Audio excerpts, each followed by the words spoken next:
Hello, my name is Sam Martin, and it's a privilege for me to speak to you on behalf of the Arms of Jesus Children's Mission and to welcome you to our boardroom. I thought it would be good for you to hear from a young man, a pastor, a man I've known for many years. I performed his wedding years ago. I've watched him mature in ministry. I've watched him grow up in his faith. Pastor Ralph Van Oosteen from Mitchell, Ontario. In 2002, we planted this church in Mitchell, and many of the people that came to our church and are coming to our church are brand new to the faith, and that's a very exciting thing. One of the things that I wanted to instill into their hearts was the call of God to missions. And so we organized a team, and in 2010 we sent a team to Guatemala. I wish I could explain in greater detail than even now the impact that has made on our church. Because not only did it affect the 15 people that made the trip to Guatemala, a life-changing experience. For many of them, they had taken vacation time and other experiences, but found that when they went on a missions trip like this with the heart to honor God and to make a difference in people's lives, it changed everything about their perspective on the world. I had one man who owns his own construction company share with me on the plane flight home. He said, "You know, we travel around the world, but this was the most meaningful week I've ever had. Watching children get excited about seeing us there, being involved in the ministry that the Arms of Jesus is doing." Our particular team raised the money for and built 5 homes when we were down there. And getting to know Luis and Dan, and what a tremendous joy it was to be there. It not only affected the 15 people that went, but it impacted our entire church. In fact, Mitchell is a small town of 3,500 people, and we were the heroes of town. The paper came and asked about what we did. The church still talks about it and can't wait until 2013 when we will send another team. And so we're really excited. I can only say that it has opened our eyes to the greater call of God on missions, realizing that Christianity is more than just myself, but it's giving back and making an impact in people's lives. You know, I'm excited as I listen to Ralph, and I appreciate what he shared, because quite a few years ago I had the privilege of leading a missions team to Guatemala, and Ralph and his wife were members of that team. So you see the multiplication. It's just wonderful. When you feel led to prepare to take a team to Guatemala, there's a number of steps. First and foremost, there must be received here in our office a letter of approval from the leadership of your church, be it the senior pastor or the missions director. A letter approving the team and the concept of sending a team, but also approving the team leader. In other words, the church is saying, we support, we recommend, we endorse so-and-so leading this missions team. To assist me, I've asked Tracy Savage to be here. Tracy is a vital member of our team at AOJ. She has many jobs here, but one of them is to be the liaisons for mission teams. So once you've talked with me, or even before you talk with me, you're probably going to talk with Tracy. So Tracy, thanks for sitting in here, and we're just going to follow through that presentation. So when we hear from you and Tracy becomes involved, Tracy, you send something to the leader. What do you send? What is this you have here? This is a team package, and basically what our team package includes is a manual which has your cost breakdown, a little bit of Guatemala culture in it, and some other information that is good for each team member to have to get a little bit of history about Guatemala. Also included in our package is usually our latest catalog, which helps the team member to familiarize themselves with who we are here at AOJ and what we do. But unfortunately, we are finding that a number of people who are team leaders or want to be team leaders get the material, and for whatever reason they don't read it and they don't distribute it. So we have to tighten this up. It is important that every team member receive the package and that there is some checking done as to the fact that they've read it and they know what this is all about. So please, again, this is a responsibility of the team leader. We also have an application process too now where the team leader can fill out. That way it's formally on paper. The other thing we've ran into problems with before is we sometimes don't know all the team members that which are on each team, which now part of that application includes a list of each team member name, which helps us because if we have no idea who's on their team, sometimes if they don't send in our, we ask for an acknowledgement and behavior form and the release form to be sent in by each team member and signed. And if those forms don't come in, we have no idea who's on the team sometimes. We've had that happen where if anything were to happen, we would have no record of who's down there under our umbrella. So basically, team leaders, again, when you submit your application, you should include a bio of each team member. And in this day of digital processing, you could include a picture, if you like, of everyone on your team. And the bio should be their age, their skills, just general things that Luis in Guatemala can look at, because we try to fit the giftedness of the team into a very meaningful program. Let's say you've been approved by your church, the team has been approved by the church. What happens next? Well, first thing you have to do is make sure you've distributed all the information we've sent to you. Then ask your church to send to the mission a non-refundable deposit. When we book the little hotel that we use, they totally clear that period of time for us. If a team cancels, they may not get another booking and we can't allow them to suffer. So we get the deposit. If your team pulls out, that would go to the hotel. If your team goes ahead, of course, we will deduct it from your costs. What's included in the cost that the mission presents? Our breakdown includes the hotel accommodation, which is your breakfast as well. Your lunch and dinner is included in that. The transportation back and forth to the work site and to the hotel every day, as well as we have included a small fee now because we have a translator that needs to be with each team. Your airfare is the one thing that we cannot control because you may be flying from a different airport than other teams. We can give guidance as to routes to fly, airlines to use, and a rough idea what the cost is. Tracy, I think there's two ways teams can book. They can book individually and they can book with a block booking. Can you remember how that works? Basically, if you book with a team, minimum number is 10 to consider a group booking. You pay, I think it's about sometimes $50 more per person, but you don't pay the full amount up front. The full amount doesn't need to be paid. I think it's 60 days prior to departure, and you don't have to put names to those flights. So it allows you a little bit more flexibility so that if there's a team member that ends up they can't go, you can replace it because there's no name assigned to that actual ticket. So it is a little bit more expensive, but it is nice to have that flexibility. The other way is to book individually right up front. You book individually, but usually you have to pay for it right away too. And by the way, it is good to have cancellation insurance that you purchase at the time of booking.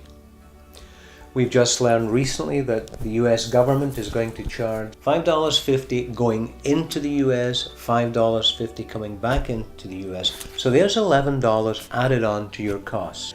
The other area where we've no control over costs is luggage. Flying, for example, with American Airlines today, your first suitcase up to £50 is free. Your second suitcase is $30 each way. If there's a third suitcase, it's $150. So you can see it mounts up. Not only that, if you go overweight, there's a $100 per bag penalty. So you need to check all of that out.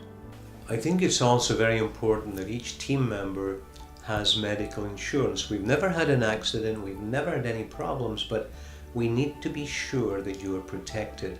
So therefore you have to go, when you book your ticket, or to an insurance company, perhaps you have it through your employer, saying, am I covered for travel outside North America? In the same way, we suggest that you have the necessary medical shots, and we can give you information what is recommended by the Missionary Health Institute as far as your needs. Sometimes we wish we didn't have to charge administration, but you can imagine the work that our staff have to do to make a team really function well, to look after all the receipting, the forwarding of information, etc.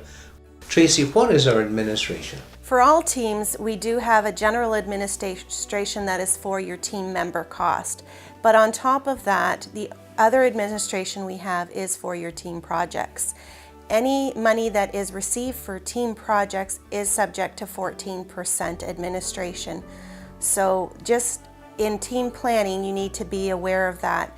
The house cost already has that built into it, but anything above that for your furniture, for the houses, for your food distribution, please keep in mind that those extra amounts will be subject to the 14%.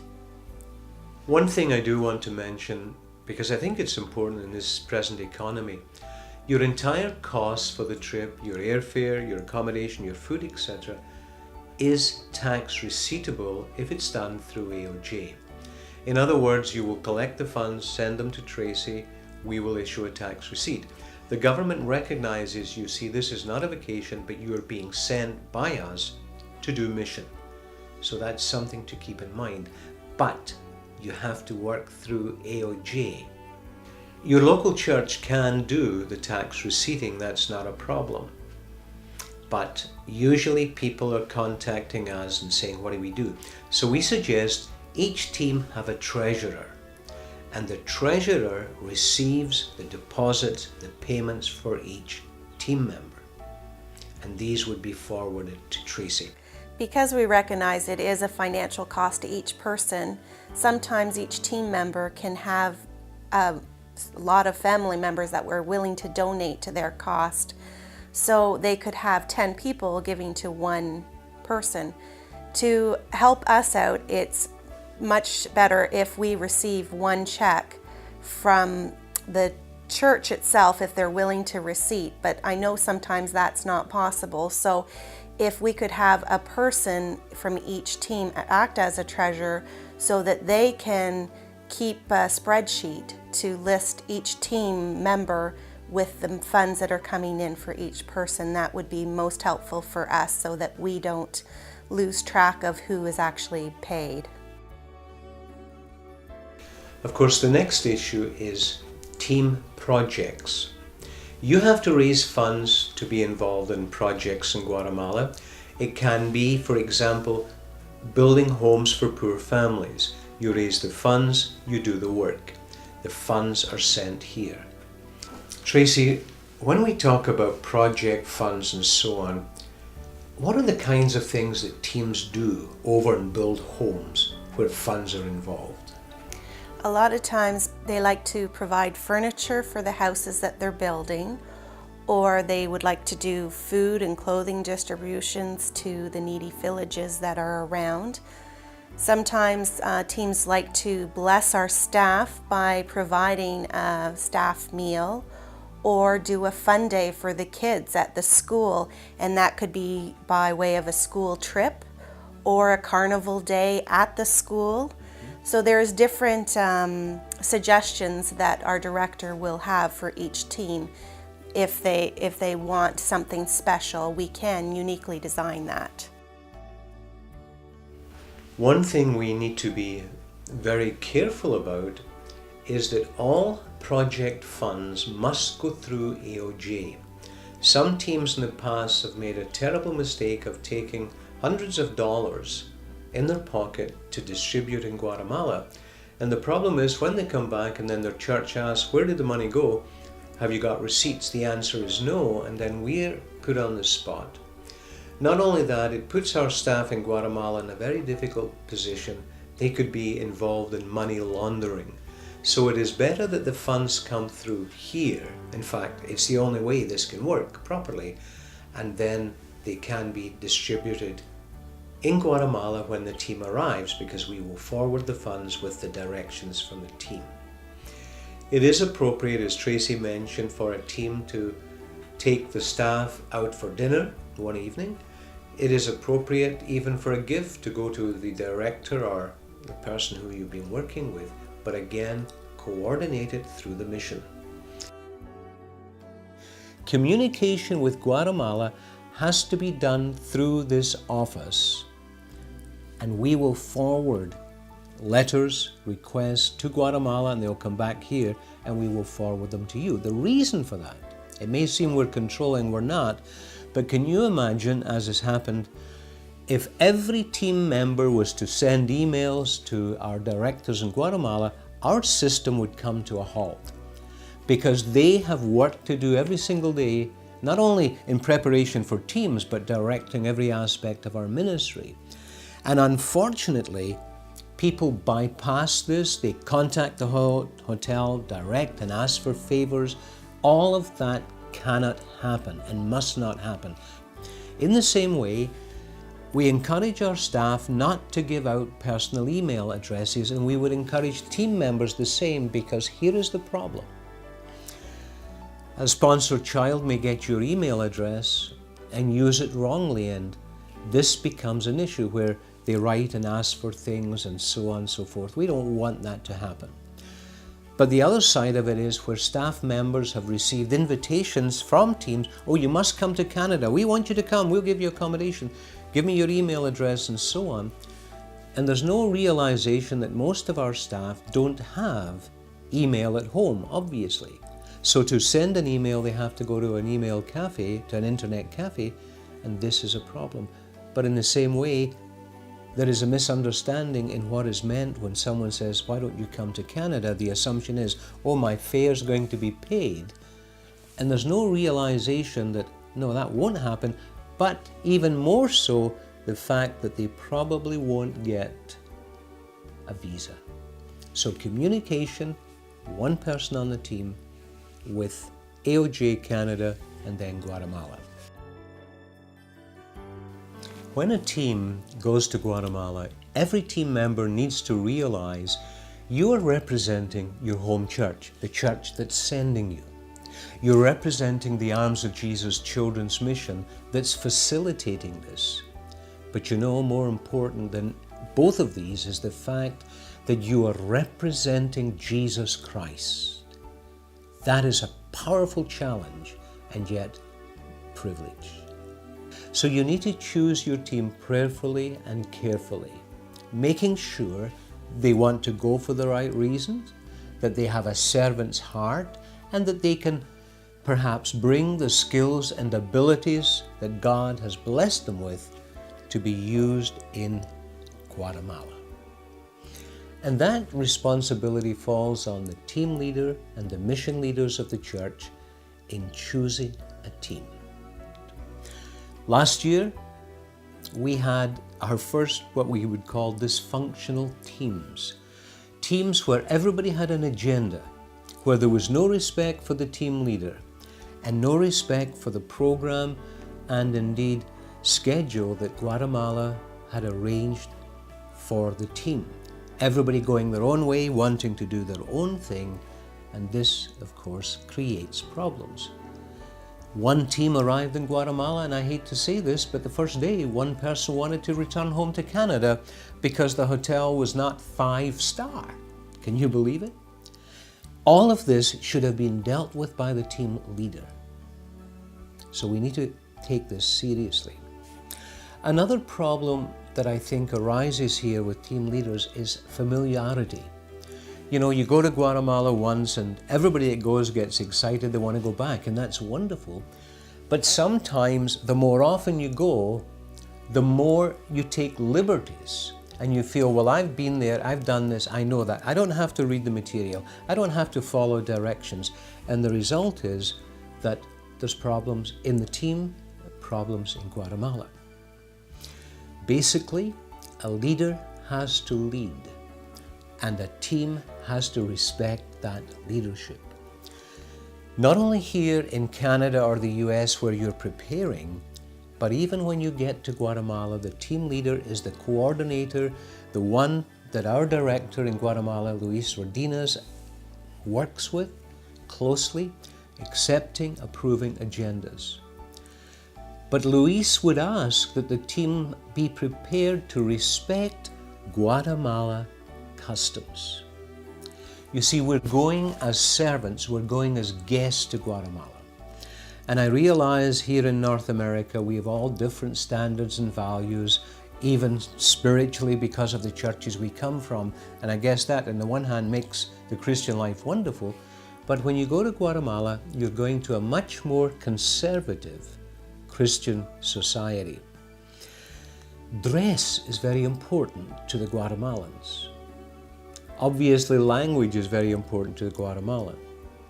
Customs can be very offensive to the Guatemalans. And this is why we ask that every team member read carefully and sign before they're on the team a behavioral code.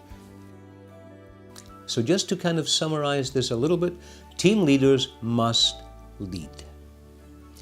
Team leaders must make sure they are communicating everything with prospective team members. Team leaders must be sure to respect the directors in Guatemala when they give out a program or they ask that something be accomplished and done. That should be honored. Team leaders have to lay aside their own agendas to fit in to the ministry of AOJ. From a pastoral perspective, this has been one of the most incredible experiences we have ever had as a church. And if you are considering missions, considering doing something for the Lord, the Arms of Jesus Children's Mission is a remarkable organization and well worth putting the time and effort and prayer into going off to the field and serving God in this way. Well, I can only thank Tracy for helping me today, and thank you for allowing me to come to where you are, and we hope this will help you in your team preparation. Of course, feel free to call the mission at any time. Talk to Tracy, talk to me. We're willing to come to your church. We're willing to meet with you. In fact, we feel face-to-face meetings are vital now because of the challenges that God is providing and presenting to us, and the desire of our hearts that this experience of missions be the best experience your church has had in a long time and the most thrilling experience for team members. So God bless you. Let's work together for the kingdom of God.